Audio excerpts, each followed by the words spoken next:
Good morning, students. Today we are going to start from the parts of hardware. You all know what is computer hardware, the part of a computer that you can touch by your hands. So it has three parts. The first one is the input devices, the second one is the output devices, and the peripherals. So in input devices, the first one is your keyboard. You all know what is the keyboard through which you enter your data. It has certain keys, like you can see here. This is your keyboard. Then the second one is your mouse. This one is your mouse. It is used for scrolling and for clicking purposes. Then your third one is joystick. Keyboard and mouse are you people are well aware of that. Excuse me. Joystick is a device mainly used for gaming purpose. People who prefer playing games over computer, that those people use joysticks. And you have your video game parlors that has a stick like thing which is used for moving the character. Then that thing is called the joystick. Then moving on to the next one, it is light pen and touch sensitive screen. A light pen, what do you mean by light pen? Light pen means light pen is a device that is used for touch screen purpose generally.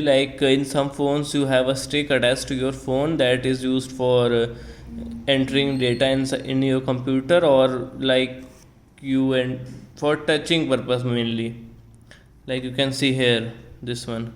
And this is a light pen. When you touch this on your screen, it works. Then there is your touch sensitive screen, that is your touch screen. You all must know what is a touch screen. You use mobile phones, touch screen, etc. Then the fifth one is optical character reader. Optical character reader, what is this? It is an information processing technology that converts human readable data into another medium for computer input. Light reflected characters are recognized by optical character recognition equipment. This is used for the reading purpose. Like in your scanner, just you scan your data. Likewise, this device also works. Then there is the sixth one is optical mark reader. This is used for the recognition of any mark on your paper.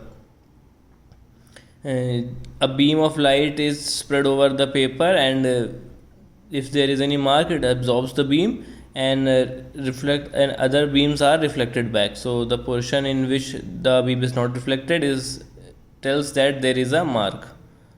Then the seventh one is your magnetic ink character reader, MICR. This is used for the that OMR sheets, and just for reading the data. It is used for character recognition, like what is written on your paper. Likewise, documents are passed through a strong field causing the iron oxide in the ink encoded characters to magnetize. Generally, it uses magnetic waves that tells that what is written on a paper, and it reads the data and reflects back. Then the eighth one is your barcode system. You all know what is the barcode. Every item that you purchase from a market that has a packing contains a barcode, and barcode mainly tells about the properties of that object that you have purchased. There is a machine that reads the barcode and it tells all the data about that object. Then there is your voice data entry. Voice data entry, just like when you use Google, in which you just click on something and say, and then it automatically searches or tells that you about that thing. That is voice data entry. You just speak that thing and the computer takes the input. Then there are your output devices. Output devices include the printers, and the printers, there are three kind of printers: the line printer, serial printer, and page printer. As you can see in this diagram, this is all the hierarchy you can read. We will not go into very detail. Then your second one is monitor. Monitor, you all must know what is a monitor. The screen of your computer is known as the monitor. Then there is plotter. Plotter is used for that printing banners and like objects. Then we come on to the peripherals. What are the peripherals? Peripherals means that some other devices which are included in your computer. That is, the first one is the motherboard. What is the function of motherboard? Is responsible for the display and other features in your computer. The second one is CPU, central processing unit, that is responsible for the processing of your system. CPU includes CU, ALU, and registers, as you have already studied in your block diagram of a computer system. Software, that we will discuss in the next class.